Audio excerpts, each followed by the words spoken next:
Hey guys, what's going on? It's Eli, and welcome to my top 5 favorite Batmans. Now, still in celebration of the official release of the Batman, you guys had seen my top 10 favorite Batman villains of the 1960s Batman, and of course specifically the Adam West Batman series. I saved this, say, the best for last, and in celebration, of course, of the official release of the Batman.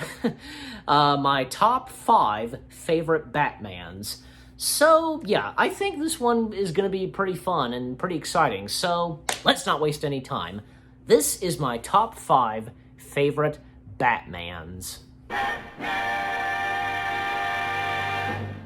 Ben Affleck's Batman.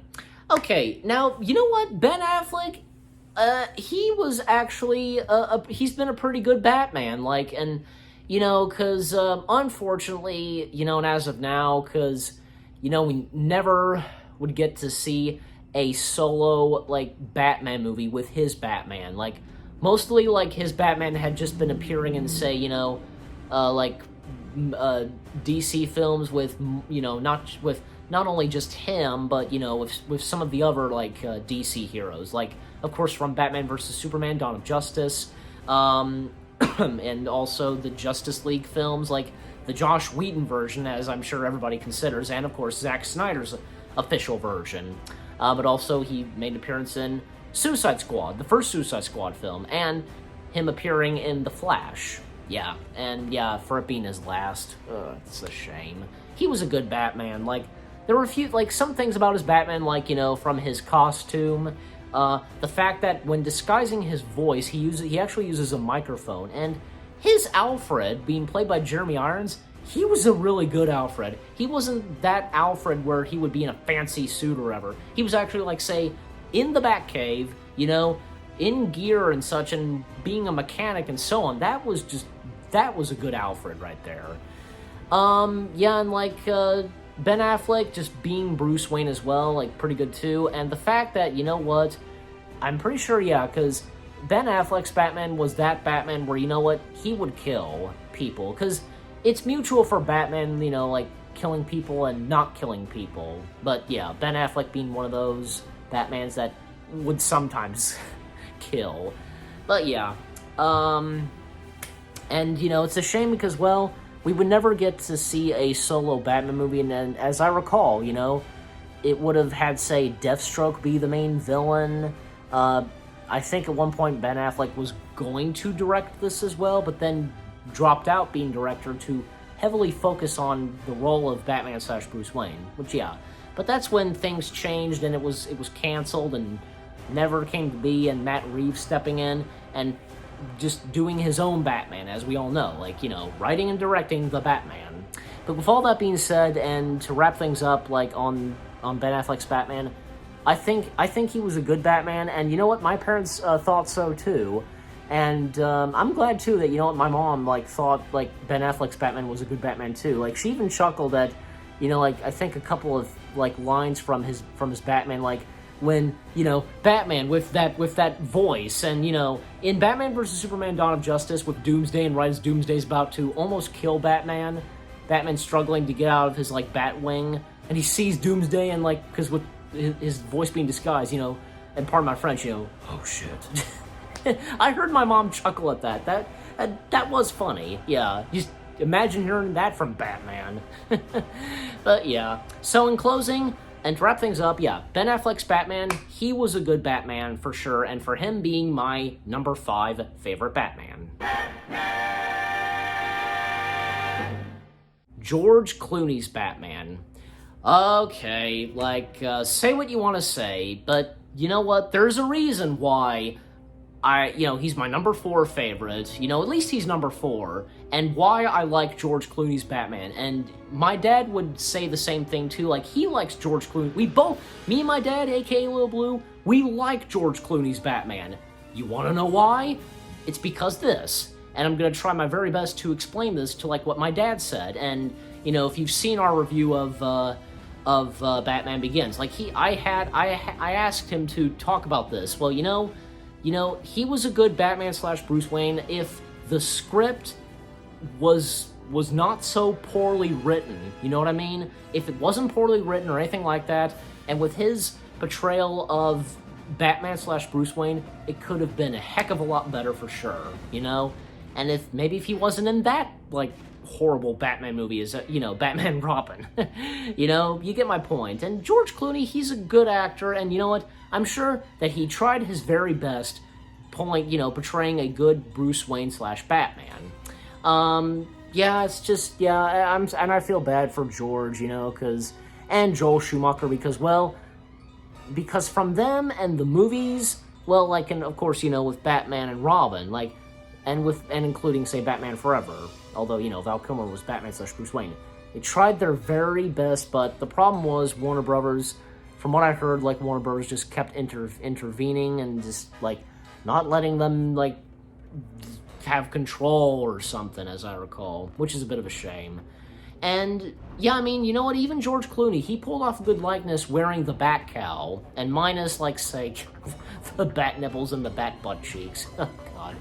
But, yeah, with all that being said, and in closing, George Clooney's Batman, I thought he was a pretty good Batman, and just, you heard it right there and then, and, you know, because what me and my dad, aka Little Blue, what we think of George Clooney's Batman, and for him being my number 4 favorite. Christian Bale's Batman. Of course, yeah. Of course, Christian Bale's Batman being, like, in my top 5 favorite, and I like George Clooney. I said George Clooney's. I meant Christian Bale. I like Christian Bale's Batman, and the Dark Knight trilogy, it was a good trilogy, and, you know, even my dad, you know, he loves the Dark Knight trilogy.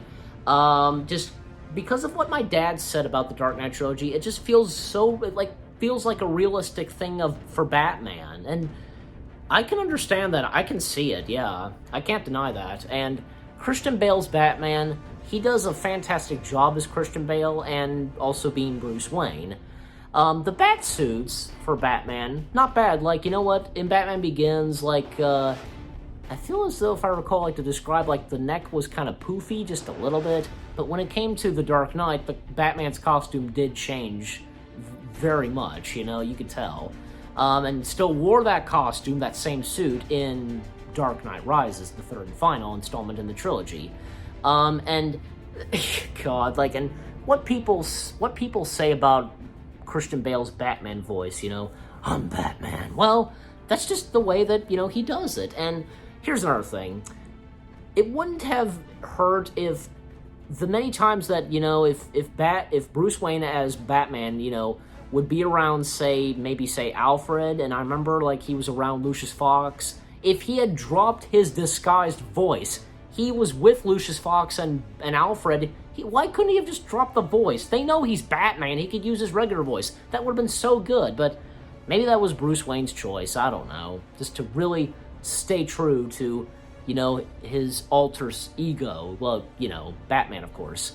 Yeah, and, especially because, well, I think even at one point Bruce Wayne was losing his Batman voice, like, couldn't stay in that voice after Scarecrow used the gas on Batman and, you know, kind of caused, like, Batman to, like, kind of fall out of a window and then kind of be injured, and Alfred rescued Bruce, yeah.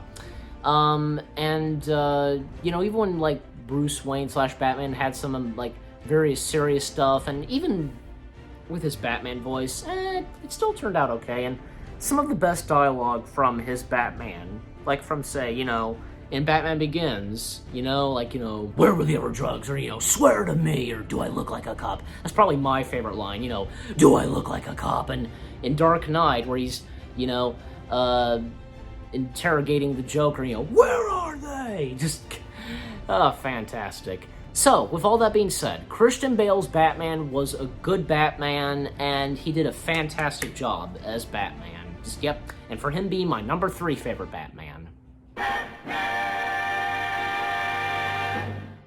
Adam West's Batman. Yep, he is my number 2 favorite Batman for sure.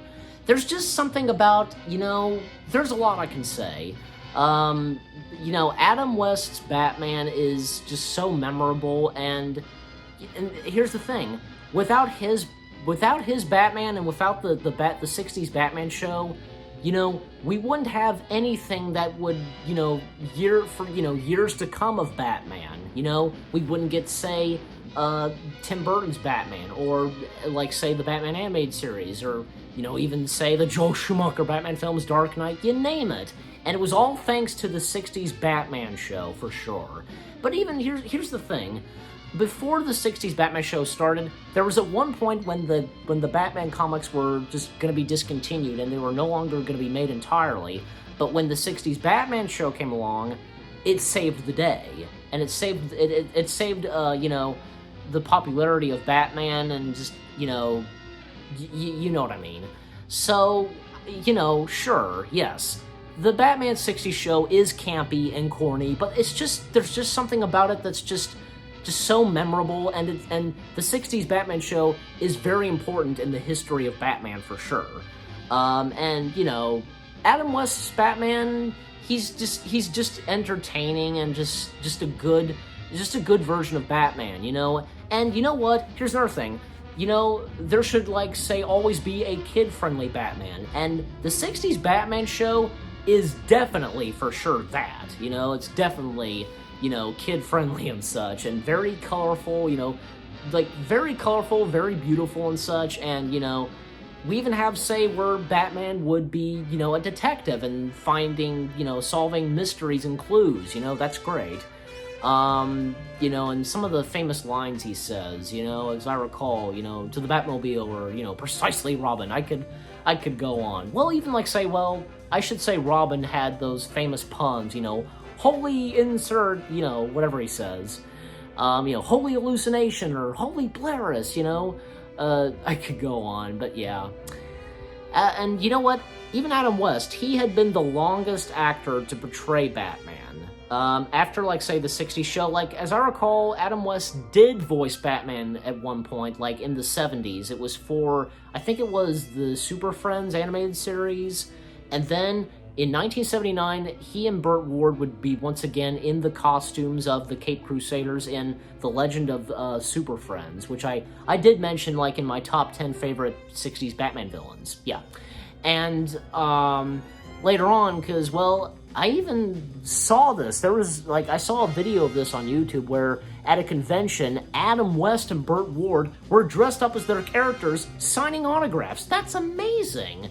They looked okay, even, say, when it came up to the 80s. Was it in 1986 or something? Well, it's there. I'm showing it in this top 5 video. You're seeing it, so, and later on, because, Adam West and Burt Ward, they would come back, say, for example, this biographical/documentary pick called Return to the Batcave, where they would be playing themselves, basically.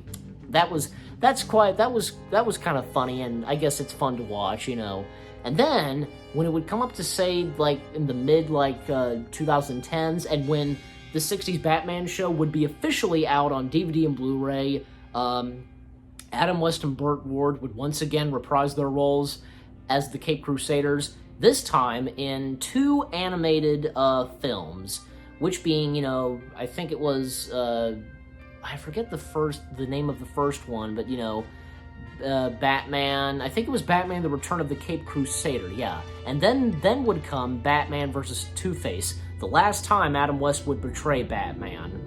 Adam West did reprise his role as Batman. I believe it was, say, in a couple of video games. I remember specifically he voiced Lego Batman and himself and the Grey Ghost in Lego Batman 3. And did I mention Grey Ghost? Well, in the Batman animated series, he voiced the Grey Ghost. And fun fact, the Grey Ghost is what inspired Bruce Wayne to become Batman, basically. That's very interesting. And I think, the Grey Ghost episode was right there being one of the best episodes of the Batman animated series. Yeah. So, in closing, with all that being said, Adam West's Batman is, he was such a memorable Batman, and him being very important in the history of Batman, and for him being my number 2 favorite Batman. Some days you just can't get rid of a bomb. Now, before we get to number one, here are a few honorable mentions. I'm just gonna name probably 2 or 3. So here we go. Val Kilmer's Batman. I think he was a pretty good Batman. Even say the man who created Batman, Bob Kane, he, from what I heard, he gave a good comment on Val Kilmer's Batman. Also, Lego Batman, because why not? Lego Batman was fantastic, and him being voiced by Will Arnett, because, yeah, of course, I don't see why not, mentioning Lego Batman, and for him being in the honorable mentions. Okay, and also, one more. The Batman, the animated Batman, and, from, the animated series, whatever, and being voiced by Kevin Conroy. Conroy, I think, yeah. Yeah, and Kevin Conroy, he too has been the longest voice actor, who has been the voice of Batman ever since starting with the Batman animated series, and he just nails it at being the voice of Batman.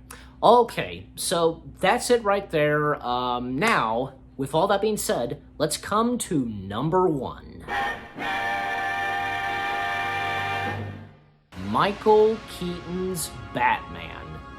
Yes, Michael Keaton's Batman being my number 1 favorite Batman. There's just something about Michael Keaton's Batman, and I've heard this from many people. I've seen, videos and, I guess, articles that people say that, Michael Keaton is the all-time Batman, the best Batman.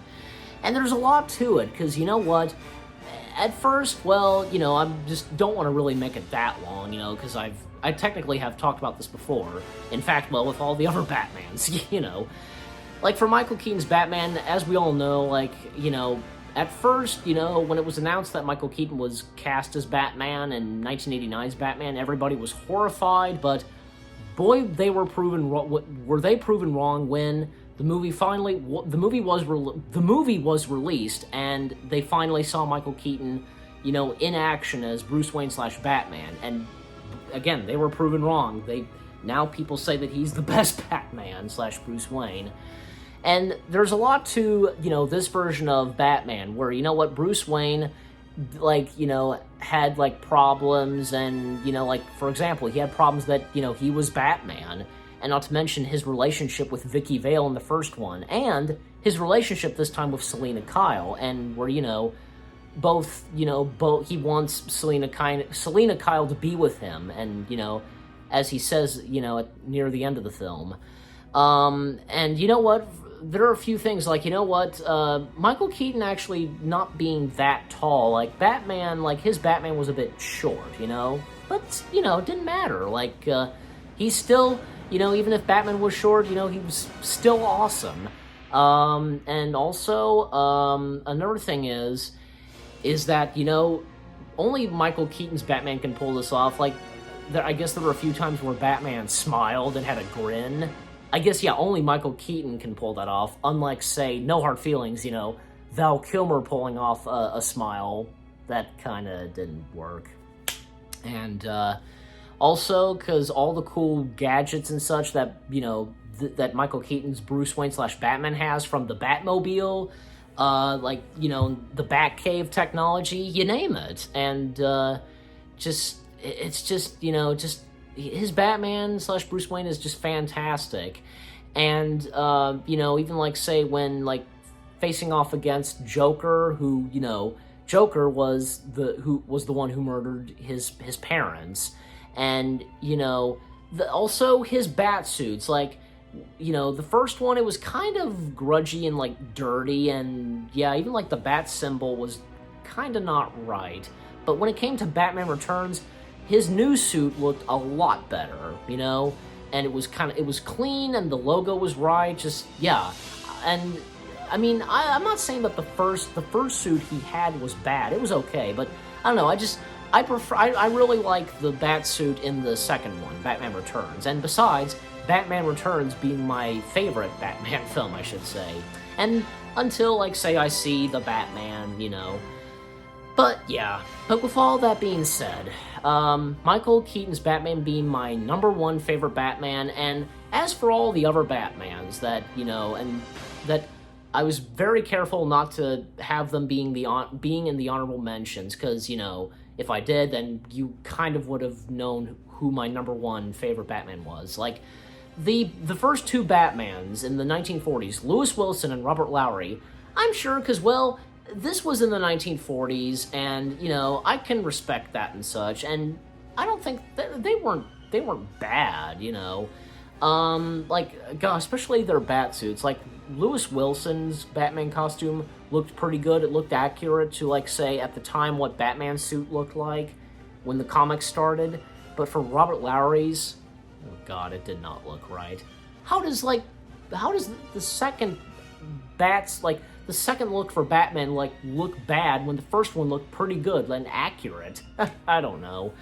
And some of the animated Batmans, like there was the Batman, in the early 2000s, and there was Batman, the Brave and the Bold, and Dietrich Bader voicing Batman. Yeah, he was a good choice for voicing that Batman, being one of those actors voicing Batman, I should say.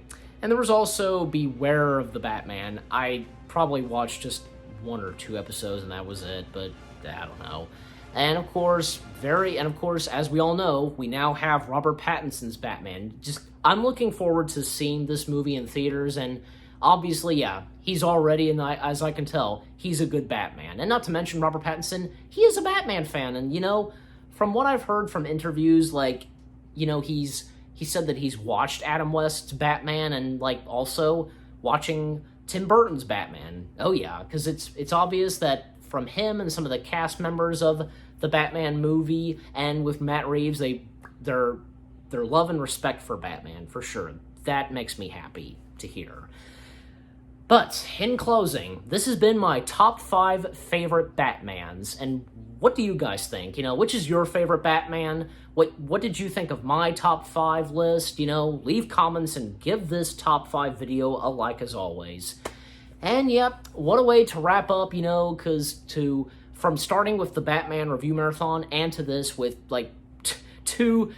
one top 10 and one top 5, and on the day of the Batman's release. You get my point. So, thank you very much for watching. I hope you guys enjoyed this top 5 video. More top 5/top 10 videos are on the way. They're going to be awesome. Keep looking forward. And I'll see you guys in the next video /top 10/top 5. Take care, and peace out.